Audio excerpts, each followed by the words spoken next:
हाँ जी फ्रेंड्स, क्या हाल चाल। Welcome back to my channel. तो चलिए हम बात कर लेते हैं आज दीपिका मैडम के व्लॉग के बारे में, जिसमें उन्होंने वैसे कुछ खास इंटरेस्टिंग तो नहीं दिखाया। उनका जो हमेशा का कंटेंट है वो घूम फिर करके रूहान पे ही आया।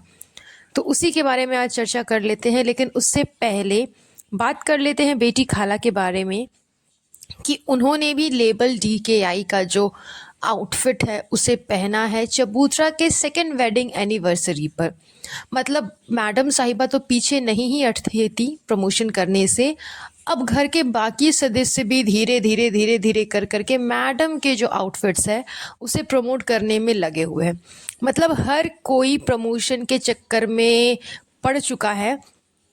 हर एक इंसान को लेबल DKI का आउटफिट पहनना है, पहन पहन के प्रमोट करना है कि देखो पहनने के बाद में कैसा लगता है। वैसे जनरली अगर बोलूं कि एकदम जेन्युइन अगर मैं बोलूं ना, तो बिल्कुल भी सूट नहीं कर रहा था बेटी खाला के ऊपर में। बिकॉज एक तो देखिए मैं उनकी ये नहीं कर रही हूँ, बॉडी शेमिंग नहीं कर रही, लेकिन एक तो उनका फेस जो है, उनका जो कलर है उनके स्किन का, उनके बॉडी का, वो डार्क है। उसके बाद पे उन्होंने ब्लैक कलर का पहन लिया तो और भी ज़्यादा मतलब डार्क डार्क लगने लगा। तो बिल्कुल भी अच्छा नहीं लग रहा था। लेकिन उनको फोर्स किया गया होगा कि आपको प्रमोशन करना है, प्रमोशन करना है। इवन यहाँ तक कि मैंने अपने लास्ट वाले पॉडकास्ट में भी बोला कि जिस तरह से मैडम सबको दिवाली गिफ्ट दे रही है अपनी DKI की जो कलेक्शंस है उसको, तो अपने घर के सदस्यों को उसने क्यों गिफ्ट नहीं दिया। सिर्फ सर्वेंट्स को ही गिफ्ट दिया अपने लेबल DKI का कलेक्शन, अपने घर के मेंबर्स को, अपने घर की लेडीज़ को क्यों नहीं दिया।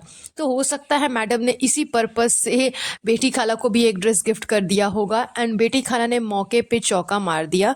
उन्होंने चबूतरा की सेकेंड वेडिंग एनिवर्सरी जो थी उस पे उन्होंने वो ड्रेस पहन लिया। तो चलिए बेटी खाला की तो टॉपिक को हम यहीं पे ख़त्म कर लेते हैं। आगे बढ़ते हैं मैडम साहिबा के व्लॉग के ऊपर में, जिसमें उन्होंने दिखाया कि उनके जो बेटे रूहान ने अपना पहला स्टेप लिया। वैसे तो मैडम के व्लॉग में ये चीज़ दिख गई थी कि वो खुद से चलने लगा है, लेकिन इस चीज़ को हाईलाइट इन लोगों ने जनाब के व्लॉग में किया था। बिकॉज मैडम के व्लॉग में इतना बड़ा कंटेंट तो नहीं दिखा सकते हैं, ये सारे अधिकार तो सिर्फ और सिर्फ जनाब के हैं। इसलिए पर्पसली जनाब ने अपने व्लॉग में ये क्लिप दिखाई कि उनके बेटे ने, रूहान ने अपना पहला कदम मतलब बढ़ना सीखा है बिना किसी सपोर्ट के, बिना किसी सहारे की। हालांकि ये चीज़ काफ़ी पहले भी हो सकती थी। इन लोगों की आदत है कि अपने बच्चे को 24 घंटे अपने आप से चिपका करके रखना, उसे फिजिकल एक्टिविटी करने ये लोग नहीं देते। अगर बहुत पहले से ही उसे फिजिकल एक्टिविटीज़ पे अगर इन लोगों ने ध्यान दिया होता तो वो बहुत पहले ही चलने सीख गया होता। यहाँ तक कि ये लोग उसे जब नीचे राउंड पे लेकर के जाते हैं उस टाइम पे भी उसे वो ज़मीन पे नीचे नहीं खड़ा करते कि हाँ ठीक है तुम ज़मीन पे चलो, चल चल के खुद से चलने की कोशिश करो।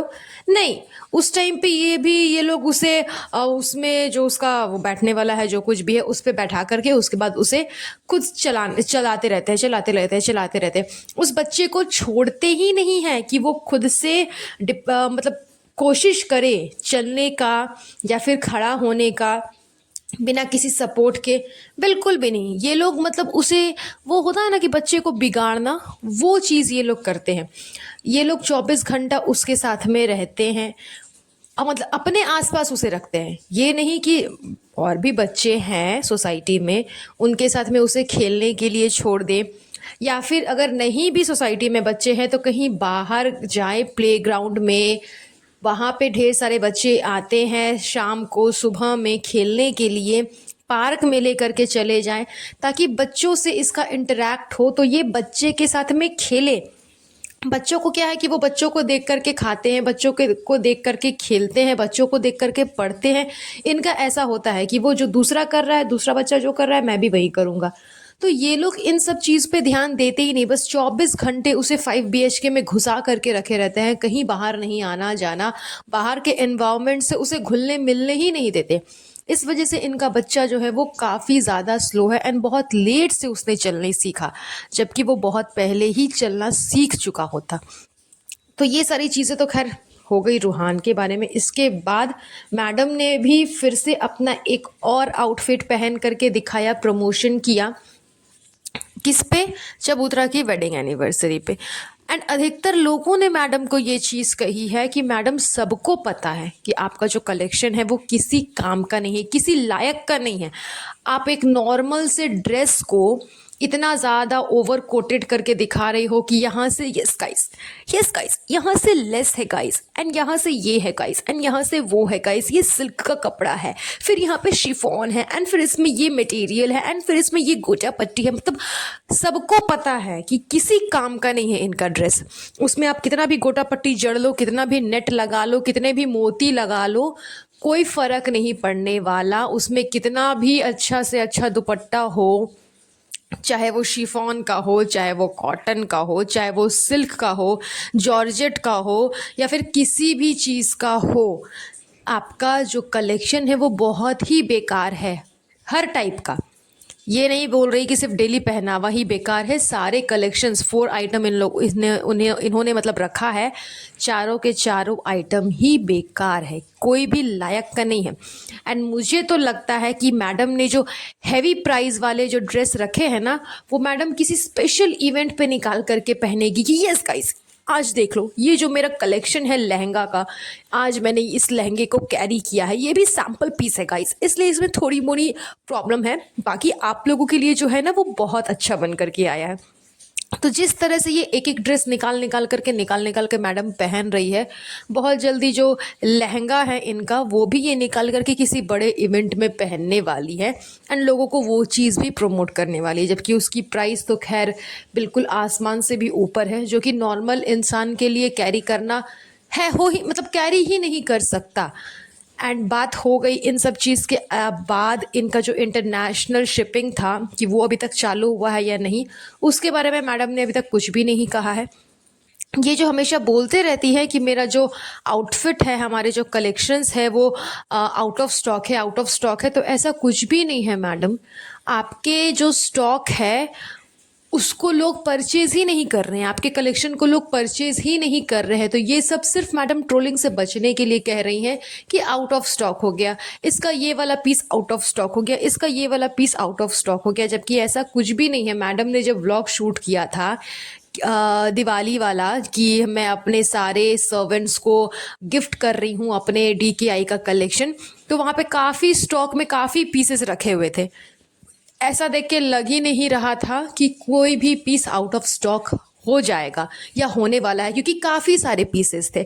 तो ये सब सिर्फ ट्रोलिंग से बचने के लिए मैडम की एक छोटी सी चाल है, नौटंकी है, ताकि लोग इनको जो ट्रोल कर रहे हैं इनके ड्रेस को लेकर के वो ना करें।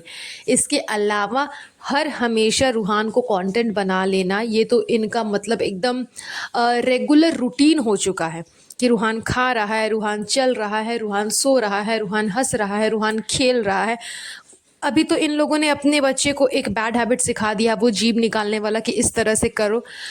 हर एक माँ बाप अपने बच्चे को अच्छी आदत सिखाते हैं, गुड हैबिट सिखाते हैं, ये लोग जानबूझ करके बैड सिखाते हैं ताकि देखने में वो फ़नी लगे, जबकि वो देखने में बिल्कुल भी फ़नी नहीं लगता। ये चीज़ें करके ये अपने बच्चे को और ज़्यादा बिगाड़ रहे हैं, बिकॉज जैसा जैसा वो अभी सीखेगा वैसा वैसा वो बड़ा होते होते करेगा। तो चलो अभी बच्चा है तो अच्छा लग रहा है, लेकिन यही चीज़ें वो बड़े होकर के करेगा तो बिल्कुल भी अच्छा नहीं लगेगा। इवन अगर किसी सेलिब्रिटी के सामने में जाकर के ये कर दिया तो खैर और भी बेकार लगेगा। तो ये लोग अपने बच्चे को खुद ही बैड हैबिट सिखा रहे हैं, पता नहीं क्या इनके दिमाग में है। इनको लगता है ये अपने व्लॉग को फ़नी बना रहे हैं। अपने व्लॉग को फ़नी एंड इंटरेस्टिंग बनाने के चक्कर में अपने बच्चे की लाइफ के साथ में खिलवाड़ करना, ऐसा माँ बाप तो खैर मैंने पहली बार अपनी लाइफ में देखा है, जो कि अपने फ़ायदे के चक्कर में अपने बच्चे का नुकसान करवा रहे हैं। तो यही था इनकी ब्लॉग की कहानी। आगे बहुत जल्द हम नेक्स्ट पॉडकास्ट में और भी काफ़ी सारी चीज़ों के बारे में बात करेंगे। तब तक के लिए अपना ध्यान रखिएगा। Have a nice day. Bye bye.